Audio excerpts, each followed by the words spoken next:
open grand PSF is trending around the range of 1,003. When we convert it to a 3 plus flexi, it's actually about 5.15 in terms of length. Step 2, 3 and 21, they are 5 bedders. They face internally towards the pool. Hi everyone, this is Jesley from PropertyLimBrothers. So today we are in this series called the new launch studio review. So today what we are going to be revealing would be one of the new launches in the very popular Lentor estate. This is where Lentor is at right now. So just to give you a bit of an introduction, if you haven't really understand like where Lentor is at. This is actually right next to the MRT station, of which there are many plots of land that was already out for sale and sold, and it was launched and the response has been great. So of course you have the first development, which is an integrated development. This is called Lentor Modern Buy. Then follow suit by the various new launches. There is a Hillock Green, there is Lentor Hill Residences. So the latest new launch previously, before this is going to be launched, is called Lentor Mansion. As of now, I think it's almost sold out already. All in all, there's supposed to be like 3,000 to 5,000 residential units all over here. Balanced units from all these different new launches, there's a balance of like 100 over units. So from here, you can see what is the pent-up demand for this estate. Just to touch on a little bit on the convenience of Lentor area. So for the Lentor area, I think most of the hype up question would be like, how close am I to the school? So if you take a look at the notable schools over here, they purposely put within like how many minutes drive. Of course, all these are still really near, but if you were to see what is the actual proximity to the school within 1 or within 2 kilometers. So I just type in the postal code for, let's call it LCR in short, okay, it's for LCR. So within 1 to 2 kilometers for the schools, there are Ang Mo Kio Primary, there is CHIJ St. Nick's Girls' School, and also Mayflower Primary School.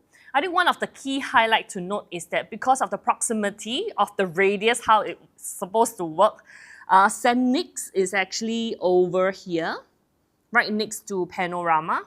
And it's just kind of fall short a little bit. The 1 kilometer kind of ended like around here. So this is still going to be great because like it's not easy to find any new launches nowadays that is still walking distance to a mall and to an MRT station. So if you were to take a look at Lentor MRT, so this is actually serving the entire Thomson-East Coast Line. Just 2 stops down that will bring you to one of the interchange, that is to the Cross Island Line. So just to share a bit on the Cross Island Line, this is actually like the PIE of the MRT in Singapore. It cuts across from the east all the way to the west, and the stipulated completion for the Bright Hill side, which is supposedly the east side, that's going to be completed by 2030, and for the west side, that should be done by 2032. So that's going to add more confidence to the residents in Lentor area. So if you just head up 3 stops away, that will get you to Woodlands MRT, and then just another 4 stops downwards, it will get you to Caldecott Interchange. So this is actually one of the main highlights that the buyers are going to focus on, which is the proximity to the school. Not say don't have, just that you need to be mindful of those that are within 1 kilometer or within 2 kilometers. So let's talk about the land bid price. Since the government have launched different GLS across different quarters by different years, this particular plot of land kind of only received 2 bids, which got me a bit curious because this is supposed to be the up-and-coming residential estate in the whole of Singapore, because there's a lot of new GLS and there's a lot of upcoming transformation that's happening in the estate. So my first question would be like, how come only got 2? So I went to Google a bit lah, like GLS 2023. Then I realized that that was Parktown that was in the same year as well. Right, so this is actually one of the GLS that was launched within the same year. It was kind of done deal in June 2023. So let's see the number of bidders over here. At least there is like 3.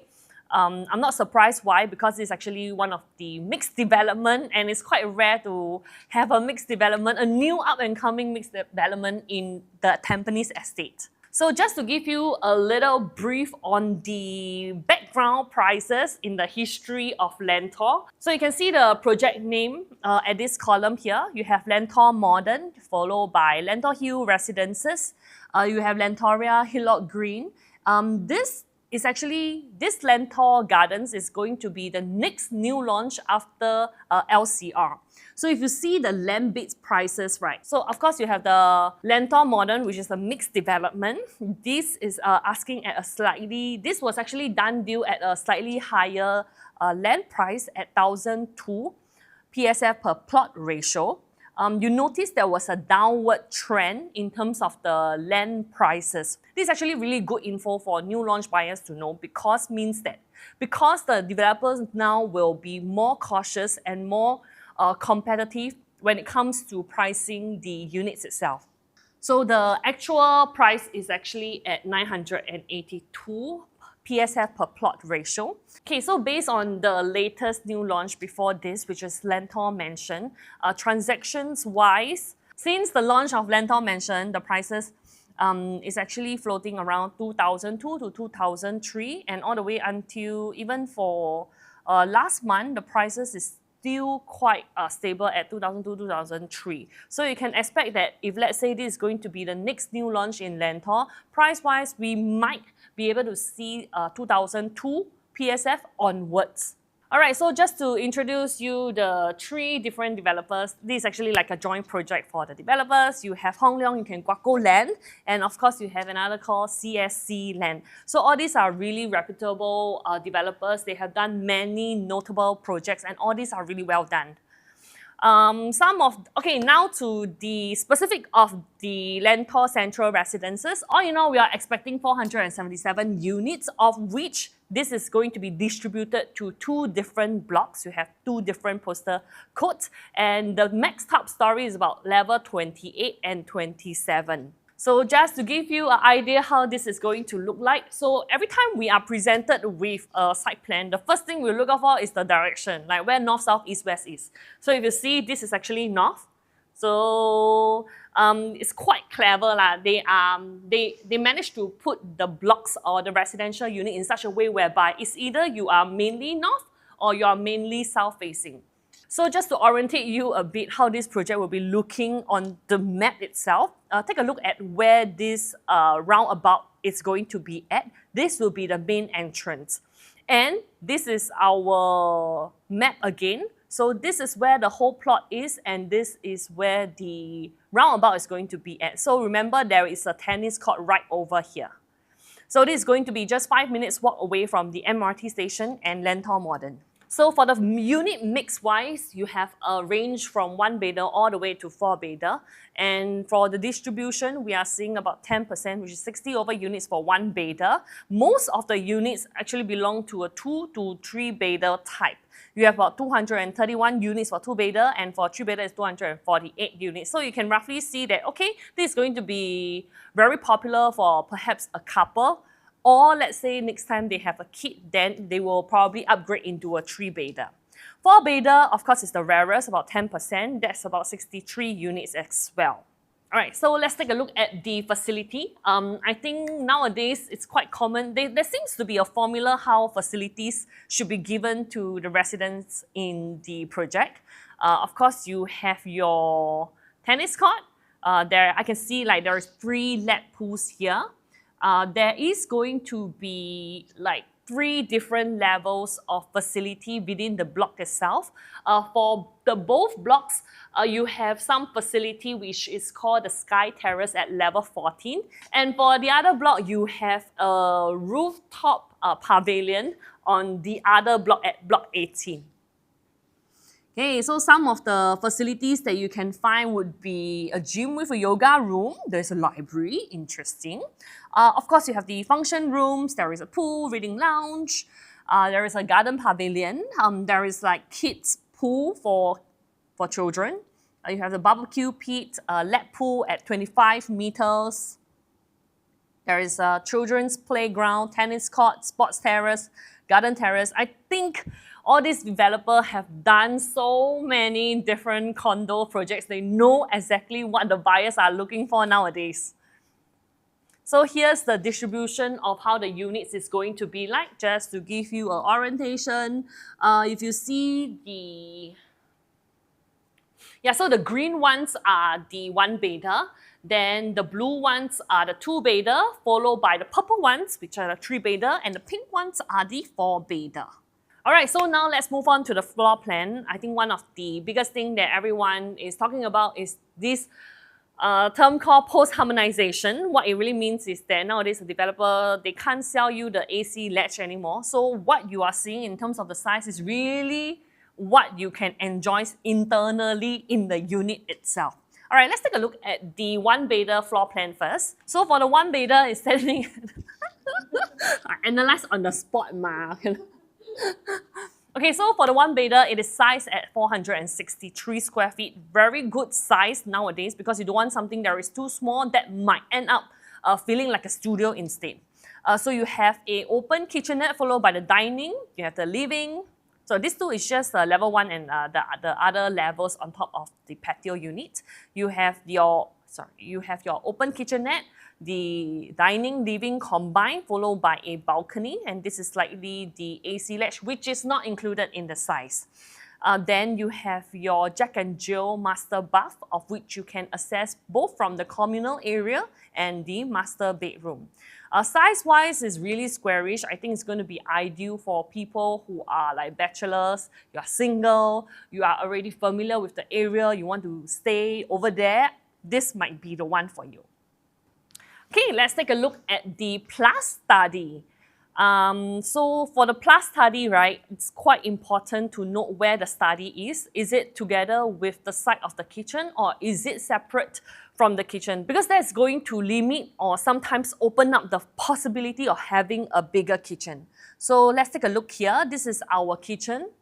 One bed plus study, they managed to have a layout such that it is possible for you to enclose the kitchen. Really very well done, this kind of floor plan. Then followed by the study. So from the study is where you can access the master bath. And from the master bath, you have two doors. So one of them will get you to your rest area. Of course, you have your combined living, dining together with your balcony. So if you take a look at the size here, right? So if you take a look at the layout here, what I am looking out for is whether it's a possibility to bring down the wall such that if let's say you need a bigger kitchen, you're someone that like to cook, it might be possible for you to just expand this area out. Or if not, this area is going to be good for storage or even for study, even as a one-bedder. So for the one bed plus study, this is standing at 581 square feet. All right, let's move on to the two-bedder. Two-bedders are sized starting from 678 square feet. That's quite easy to remember. You have a two-bed, two-bath here. Same goes, they managed to squeeze in a possibility of an enclosed kitchen. This is quite important, just that there isn't any windows over here, so probably it's going to be internally ventilated. So don't need to do any heavy cooking. So you can see here the fridge, the washer, your stove are all going to be in the kitchen. Then this is what we call like a dumbbell layout. Most of the investors really love this layout because it saves space from the corridor into two bedrooms, since like you have like both bedrooms on the left and right, and it also saves space from the foyer. So coming in from the main door, you can find the combined living dining followed by two different bedrooms, and one of them is actually the bath. So for the common bathroom, right, just need to take note that this is actually a Jack and Jill concept. It is possible for you to have a dual ensuite kind of floor plan. Okay, now moving on to the normal type of two-bedder. This is sized at 689 square feet, so there is a difference of like 10 square feet.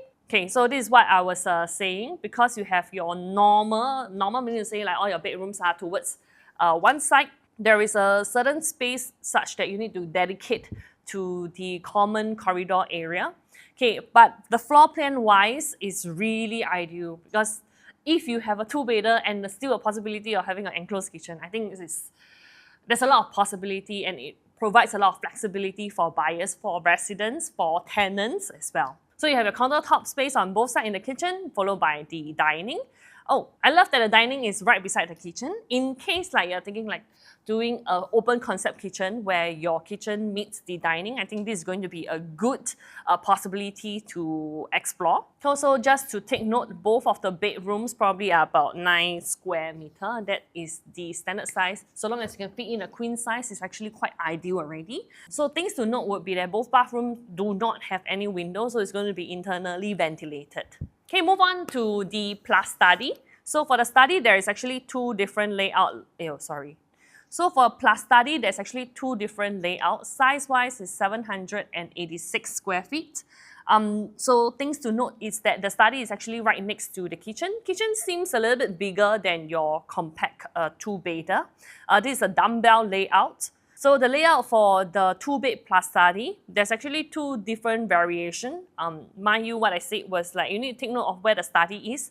So for the other floor plan, they actually managed to squeeze in the same size at 786 square feet. A difference would be exactly what I just said earlier, which is that the study is actually be opposite the kitchen. So meaning to say, if let's say you want to expand your kitchen, it will be a little bit difficult to do so because it's going to be across if let's say you intend to put it in the study. So the study kind of now only limits you to two options. Maybe it can be a storeroom or really become a workstation. Okay, now moving on to three-bedder. Size price is starting at 915 square feet. If I'm not wrong, Lentor mentioned starting size is about 90 something. Not too much of a difference, but for the layout wise, I would say that it's really ideal. There's a few factors how I look at three-bedders and four-bedders. Number one would be that for the main door, it actually provides you a foyer. So over here, you can roughly see this probably is a corner unit already because it allows window in your master bath, and then you have a lot of window over here in your kitchen as well. So this is likely like one corner at the residential block. So once you come in from your main unit, you already have privacy. So there is a foyer here. So for people who are a little bit more into feng shui, you start to wonder like, don't want the main door to be facing the balcony because in the feng shui theory is that the tide will go in, then the tide will flow out immediately if you don't put any blockage to it. If sometimes you believe in this kind of thing, then you will definitely like this kind of layout. Okay, so this kitchen is enclosable, it's great. Behind the kitchen is where the dining is. So if let's say you want to do like an open concept kitchen together with the dining, this is a possibility to do so because this is not an actual whole full height wall. This is what we call like a portrait format, whereby your living and your dining is actually side by side, not back to back. Then you have the balcony. This is usually a very ideal size three-bedder because for the balcony, it limits to just the living room itself. It's going to be big enough for you to have a small lounge area for you to chill outside, do your laundry.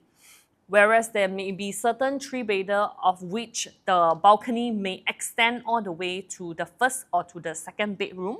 Sometimes you might find a little bit hard to use the external space. Okay, so the other thing that you realize is that all the bedrooms are actually flush onto one side, and it's not just on like one side, it's that all the bedrooms actually face the same way. Why is it important to note? Because sometimes if let's say you have bedrooms on the left and on the right, meaning to say you might have a bedroom that is facing internally towards your direct neighbor's bedroom as well. Then the view wouldn't be so ideal. Probably it's an air well or something. So if you take a look at the size, all of them can put at least a queen size. And then for the two bathroom, important to note is that you see this window here. So there is two access to the AC ledges. One would be in the common bath. The other one is actually along the corridor. All right, let's take a look at three-bed premium. When you hear the word premium, congratulations, you have a storeroom. Okay, so let's take a look at here. Left and right is just a difference in the level only. So let's zoom into this portion. First thing that I noticed is that the kitchen is much larger. The kitchen is also where the access to the home shelter is going to be. So you can imagine like this whole area is going to be a L shape. Much bigger kitchen than the three-bedder compact. You have a yard, there is a WC. The home shelter now can serve you as a storage or even as a helper room in case.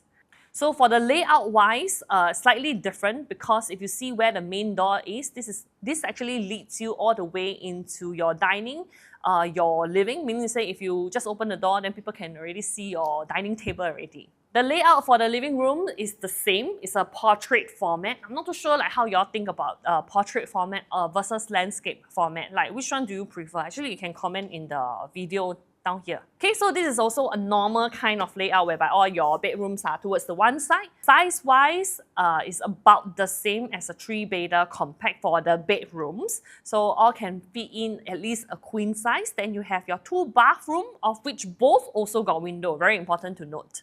So this is actually standing at 1076 square feet. The compact one is standing at 915 square feet. So this is where the difference lies. Okay, so if let's say you are really someone that, you know, you don't want the wealth to go in and then like suddenly go out from the balcony, this is actually an alternative for you. This is the same size as the one previously, but you notice the difference is that there is actually an angle here. So it blocks your wealth before it heads out to the balcony. So everything else I analyzed already, it looks exactly the same. The only difference would be this particular area at the main foyer from your main door. Likewise, you have your combined living, dining, your kitchen, and the access for the home shelter is from the kitchen as well, followed by 3-bed, 2 bath. Both bathrooms also have windows. Now let's explore the 4-bedder. So for 4-bedder, there is like 2 variations. Let's call it floor plan A and floor plan B. Let's explore the A first. So both are sized at 1184. A good size for a 4-bedder. They managed to fit in a 4-bed, 2 bath plus a home shelter. Layout-wise, 90% of the house looks exactly the same as the 3-bedder premium. From the main door on the left, you have your kitchen. Then you walk in, there's your home shelter. There's a combined living dining outside, so everything stays the same. The only difference would be in the master room. So the layout of the master room is vastly different.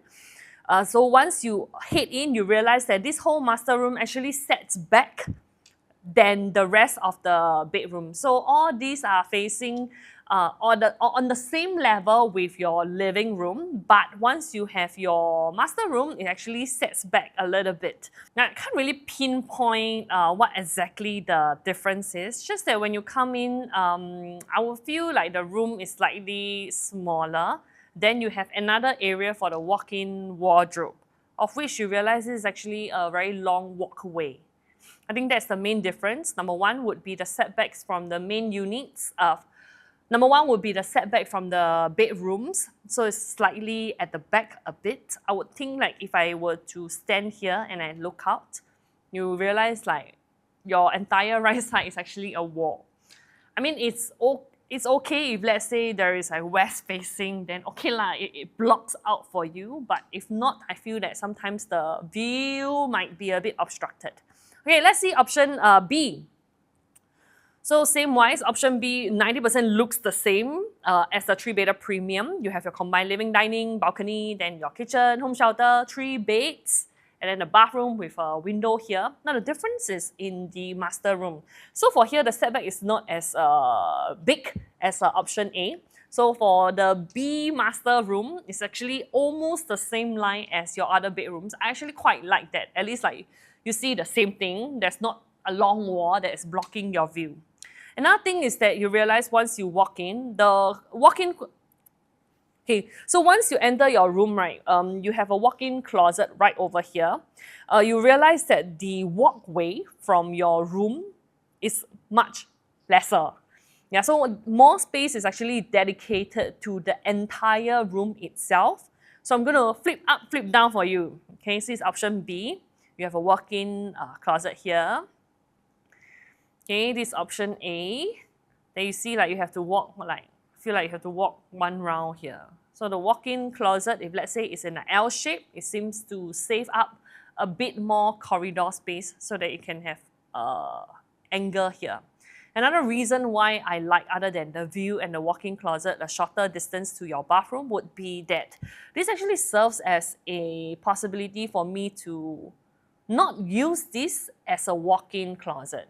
Meaning to say, if I were to shift the door forward a little bit, open up the master bath another way, like where the master bathroom would be, this frees up a small little room for me. Like ideally, if let's say this is going to be a Zoom area, like for you to take Zoom meetings, it's a very private, it's very quiet. Or ideally, if let's say you are someone that play piano, right, there's no space in your living dining, then maybe you can put it here instead. Yeah, so this open up the flexibility to not use this as a walk-in closet. Finally, there is one that is a landscape layout. So this is actually the biggest room that you can find. It's a 4-bedder premium, standing at 1399 square feet. So let's take a look at the floor plan here. This kind of floor plan really gives a grander vibe. Is there such a word? Grander vibe. Like you have your combined living dining like back to back. It actually opens up the entire living space for your families to gather around. You know, they don't need to be in such a narrow space. And because of that, you have a wider balcony. So all in all, your gathering space, it becomes a huge square now, right? You have your living, dining, followed by the balcony.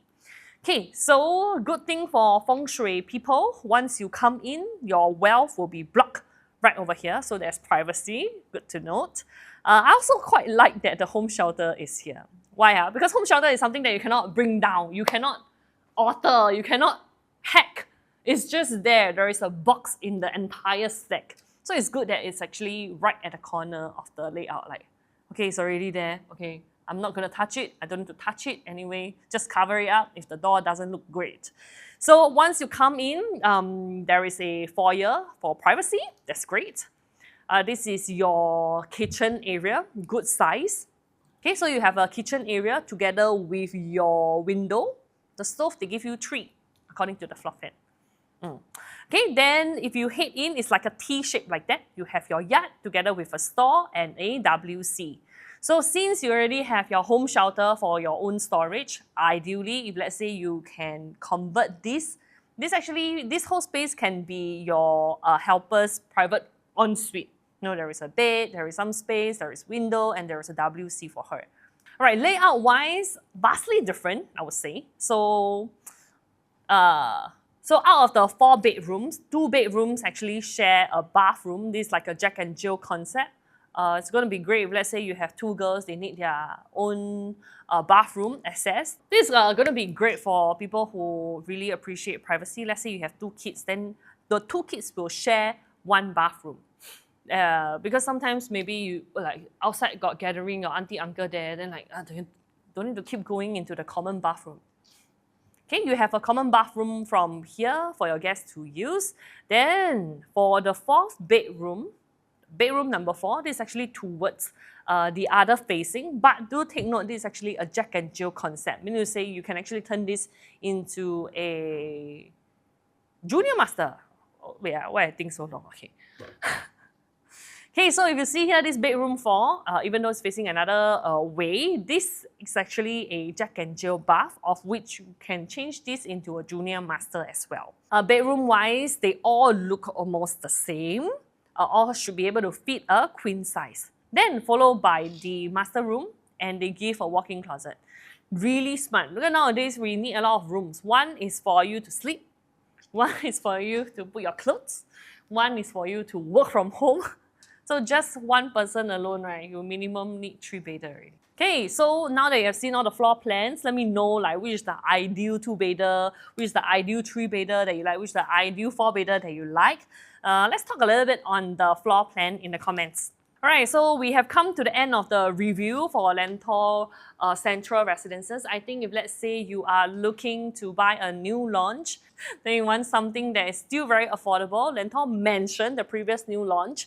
They recorded a price about 2002, 2003. We are expecting it to be almost the same or even like just a little bit tiny higher, but it shouldn't be too far off because the next new launch is going to be patched against them. So the next new launch at Lentor Gardens will need to be a bit careful because there are so many new launches in the entire Lentor area. So if let's say you are someone that wants to find out more information, do contact myself. The details are down below. We will get a consultant to connect back to you. So till the next time that I see you, bye!